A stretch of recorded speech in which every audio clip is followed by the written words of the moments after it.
इस दुनिया में अपने अतीत का रचनात्मक इस्तेमाल करने का सिर्फ एक ही तरीका है कि हम अपनी पुरानी गलतियों का विश्लेषण करें, उस विश्लेषण का लाभ उठाएं और फिर उन सारी गलतियों को भूल जाएं। लेकिन कितने लोगों में ऐसा करने की हिम्मत और समझदारी होती है?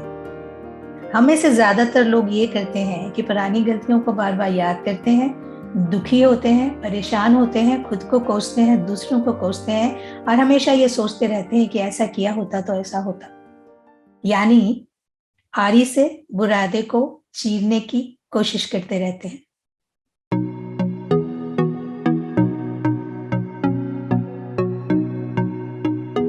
चिंता छोड़ो सुख से जियो के अध्याय 11 में डेल समझाते हैं कि आरी से बुरादे को चीरने की कोशिश बिल्कुल ना करें।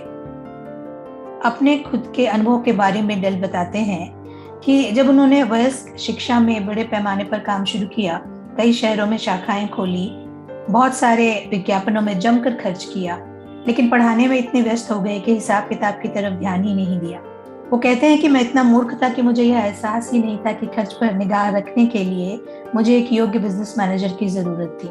लगभग 1 साल बाद उन्हें सच्चाई का पता चला कि जबरदस्त आमदनी के बावजूद भी उन्हें कोई फायदा नहीं हो रहा था। ऐसी स्थिति में उन्हें 2 काम करने चाहिए थे। सबसे पहला वो जो जॉर्ज वॉशिंगटन कार्वर ने बैंक फेल होने पर $40,000 गंवाने के बाद किया था, जो कि उनके जीवन भर की बचत थी। जब किसी ने उनसे पूछा कि क्या उन्हें मालूम है कि वे दिवालिया हो चुके हैं, तो उन्होंने जवाब दिया था, हाँ, मैंने भी सुना है कि मैं दिवालिया हो गया हूँ। और उसके बाद वे पढ़ाने चले गए। उन्होंने इस नुकसान को पूरी तरह से अपने दिमाग से निकाल दिया और दोबारा किसी के सामने इसका जिक्र भी नहीं किया। दूसरा काम उन्हें जो करना चाहिए था वह था कि अपनी गलतियों का विश्लेषण करना चाहिए था और जीवन भर के लिए सबक सीखना चाहिए था। लेकिन डेल बताते हैं कि उन्होंने इसमें से एक भी कदम नहीं उठाया। इसके बजाय वो चिंता के महासागर में डूब गए, महीनों तक सत्ते में रहे, उनकी नींद उड़ गई, उनका वजन कम हो गया। इस बड़ी गलती से सबक सीखने के बजाय उन्होंने वही काम छोटे पैमाने पर करना शुरू कर दिया। डेल के शब्दों में कहें तो इस मूर्खता को स्वीकार करना मेरे लिए बहुत शर्मनाक है, किंतु मैंने यह सीख लिया कि 20 लोगों को यह सिखाना आसान है कि क्या किया जाना बेहतर है, बजाय उन 20 लोगों में से एक होने के जो अपनी खुद की शिक्षाओं का पालन करें। यदि सभी युगों के महान विद्वानों द्वारा चिंता के बारे में लिखी हर चीज पढ़ लें, तो भी इन 2 कहावतों से अधिक मूलभूत या गहरी बात नहीं निकलेगी। पहली, पुल जब आए तभी उन्हें पार करें, और दूसरी, नाली में गिरे दूध पर अफसोस मत करो। हमें लगता है कि ये महज कहावतें हैं, लेकिन ये जीवन के सत्य हैं। डेल लिखते हैं कि इस पुस्तक का लक्ष्य यह नहीं है कि आपको कोई नई बात सिखाई जाए। इस पुस्तक का लक्ष्य तो आपको वो याद दिलाना है जो आप पहले से ही जानते हैं, और आपको इसे जीवन में उतारने के लिए उकसाना है, प्रेरित करना है। जब आप उन चीजों के बारे में चिंता करना शुरू करते हैं जो हो चुकी हैं, तो आप आरी से सिर्फ बुरादा चीरने की कोशिश करते हैं, जो कि संभव नहीं है। इसे पहले ही चीरा जा चुका है और यह अतीत के बारे में है। बेसबॉल के पुराने दिग्गज कॉनी मैक जब 81 साल के थे, तो उनसे पूछा गया कि क्या वे कभी उन मैचों के बारे में चिंता करते थे जिन्हें वे हार जाते थे। उन्होंने कहा, हाँ, मैं ऐसा करता था, परंतु फिर मैंने ये मूर्खतापूर्ण काम करना छोड़ दिया क्योंकि मैंने पाया कि इससे मुझे कोई फायदा नहीं हो रहा था। आप अनाज को उस पानी से नहीं सान सकते जो नदी में आगे निकल चुका है। आप लकड़ी के लट्ट को भी उस पानी से नहीं चीर सकते जो पहले ही नदी में आगे निकल चुका है।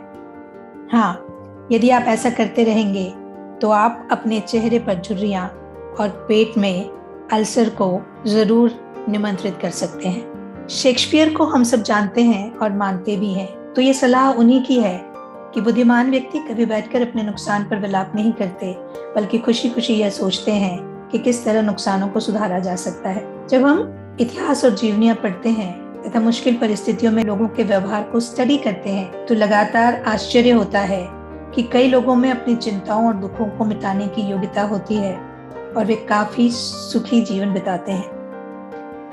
डेल अपनी एक यात्रा के बारे में लिखते हैं जो कि सिंग सिंग जेल की यात्रा थी। वहां जाकर उन्हें पता चला कि वहां के कैदी भी आम आदमियों की तरह उतने ही खुश नजर आ रहे थे।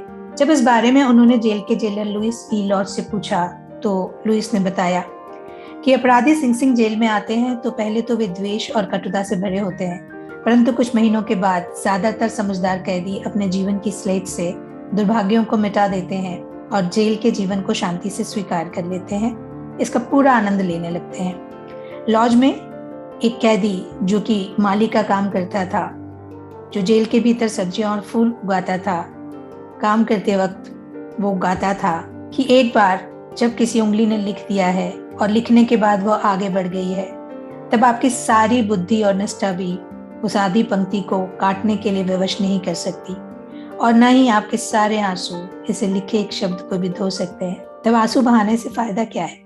जाहिर है गलतियां और मूर्खताएं तो होती हैं, तो इससे क्या फर्क पड़ता है?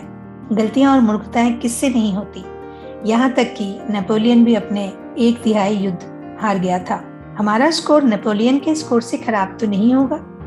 एक बात तो तय है कि राजा के आदमी और राजा के घोड़े दोनों मिलकर अतीत को नहीं जोड़ सकते। यह पहले से जैसा है वैसा ही है। ये वो बुरादा है जो पहले से चीरा गया है। आप आरी से इस बुरादे को चीरने की फिर से कोशिश ना करें, इससे पहले कि चिंता आपको खत्म कर दे। चिंता के इस नियम को मानिए और अमल करिए। अतीत को कहीं ले जाकर दफन कर दीजिए, और जब आप अपने अतीत को दफन करने में सफल हो जाए, हमें लिखिएगा जरूर। अगले अध्याय में आपसे फिर मुलाकात होगी। तब तक के लिए अपना ख्याल रखिएगा।